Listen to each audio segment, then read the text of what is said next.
केंद्र की नरेंद्र मोदी सरकार ने जातिगत जनगणना को लेकर बड़ा फैसला लिया है। सरकार ने जातिगत जनगणना कराने का ऐलान कर दिया है। सरकार ने मूल जनगणना के साथ ही जाति जनगणना कराने का भी फैसला कर लिया। आपको बता दें कि सरकार ने मूल जनगणना सेंसस जो कि होनी है उसके साथ ही जाति जनगणना कराने का भी फैसला किया है। प्रधानमंत्री नरेंद्र मोदी की अध्यक्षता में बुधवार को कैबिनेट मीटिंग हुई थी, जिसमें केंद्रीय मंत्रिमंडल के मंत्री मौजूद थे और कैबिनेट की बैठक के बाद मंत्रिमंडल के फैसलों के बारे में केंद्रीय मंत्री अश्विनी वैष्णव ने पत्रकारों को संबोधित करते हुए केंद्रीय मंत्री अश्विनी वैष्णव ने कहा कि राजनीतिक मामलों की कैबिनेट समिति ने आज फैसला किया है कि जातीय गणना को आगामी सेंसस में शामिल किया जाना चाहिए। और इसके साथ ही अश्विनी वैष्णव ने कांग्रेस पार्टी पर निशाना साधते हुए कहा कि कांग्रेस की सरकारों ने हमेशा जाति जनगणना का विरोध किया है। आपको सुनवाते हैं केंद्रीय मंत्री अश्विनी वैष्णव ने क्या कुछ कहा। Congress governments have always opposed caste census. Caste was not included in all the census operations conducted since independence. In 2010, then Prime Minister late Dr. Manmohan Singh ji had assured the Lok Sabha that the matter of caste census should be considered in the cabinet. A group of ministers was formed to consider this subject.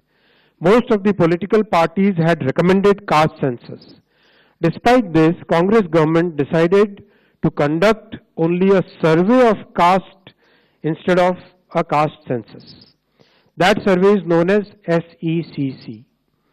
It is well understood that Congress and its India alliance partners have used caste census only as a political tool.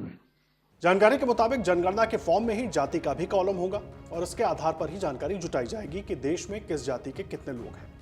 Rahul Gandhi, Akhilesh Yadav जैसे नेता लगातार मांग करते रहे हैं कि जाति जनगणना करवाई जाए ताकि संसाधनों के बंटवारे, आरक्षण और लाभ के लिए नीतियां बनाने में मदद मिल सके।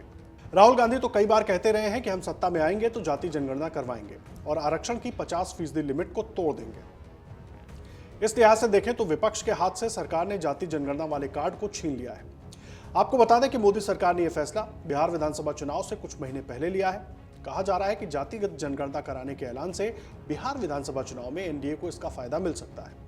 आपको बता दें कि बिहार वो राज्य है जिसने सबसे पहले जाति जनगणना करवाई थी।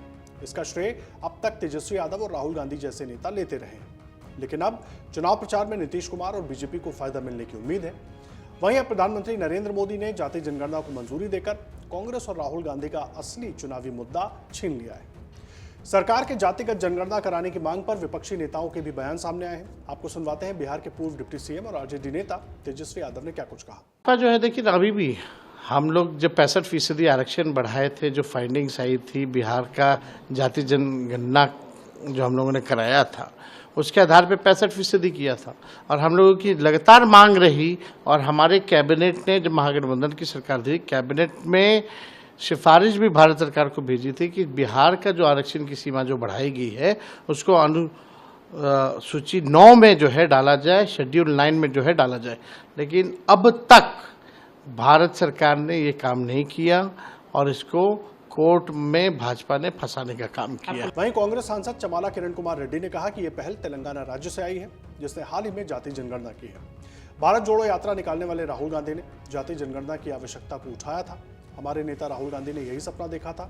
हमें उनका सपना पूरा होते देखकर खुशी हो रही है। The central government after the cabinet meeting have taken a decision to do the caste census along with the population census, and this initiative came from the state of Telangana, which have done recently the caste census post. It's the first time the Congress government in Telangana has done it, and it has done it because the Rahul Gandhi ji, who have done the Bharat Jodo Yatra from Kanyakumari to Kashmir, have noticed that this country needs the caste census to know exactly what is the strength of each caste, to have their benefits according to their census. इस मामले पर RJD प्रमुख लालू यादव ने भी बड़ा बयान दिया। उन्होंने अपने ट्वीट में लिखा कि मेरे जनता दल के राष्ट्रीय अध्यक्ष रहते दिल्ली में हमारी संयुक्त मोर्चा की सरकार ने 1996-97 में कैबिनेट से 2001 की जनगणना में जातिगत जनगणना कराने का निर्णय लिया था, जिस पर बाद में एनडीए की वाजपेयी सरकार ने अमल नहीं किया। 2011 की जनगणना में फिर जातिगत गणना के लिए हमने संसद में जोरदार मांग उठाई। मैंने स्वर्गीय मुलायम सिंह जी, स्वर्गीय शरद यादव जी ने इस मांग को लेकर कई दिन संसद ठप किया और बाद में प्रधानमंत्री स्वर्गीय मनमोहन सिंह जी के सामाजिक आर्थिक सर्वेक्षण कराने के आश्वासन के बाद ही संसद चलने दी। देश में सर्वप्रथम जातिगत सर्वे भी हमारी 17 महीने की महागठबंधन सरकार में बिहार में ही हुआ। लालू यादव ने अपने ट्वीट में आगे लिखा, जैसे हम समाजवादी जैसे आरक्षण, जातिगत समानता, बंधुत्व, धर्मनिरपेक्षता इत्यादि 30 साल पहले सोचते हैं, उसे दूसरे लोग दशकों बाद फॉलो करते हैं। जातिगत जनगणना की मांग करने पर हमें जातिवादी कहने वालों को करारा जवाब मिला है। अभी बहुत कुछ बाकी है, इन संघियों को हमारे एजेंडे पर नचाते रहेंगे।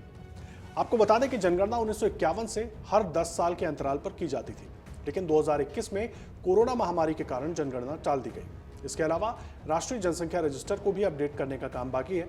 अभी तक जनगणना की नई तारीख का आधिकारिक तौर पर ऐलान नहीं किया गया है, लेकिन सूत्रों का कहना है कि जनगणना और एनपीआर को अपडेट करने का काम आने वाले कुछ दिनों में शुरू होने की संभावना है और जनगणना के आंकड़े 2026 में जारी किए जा सकते हैं। अगर आप ये वीडियो YouTube पर देख रहे हैं तो हमारे चैनल को सब्सक्राइब कर बेल आइकन दबाएं और Facebook पर देख रहे हैं तो हमारे पेज को लाइक करें। 8 मिलियन प्लस सब्सक्राइबर, आपके इस भरोसे के लिए बहुत धन्यवाद।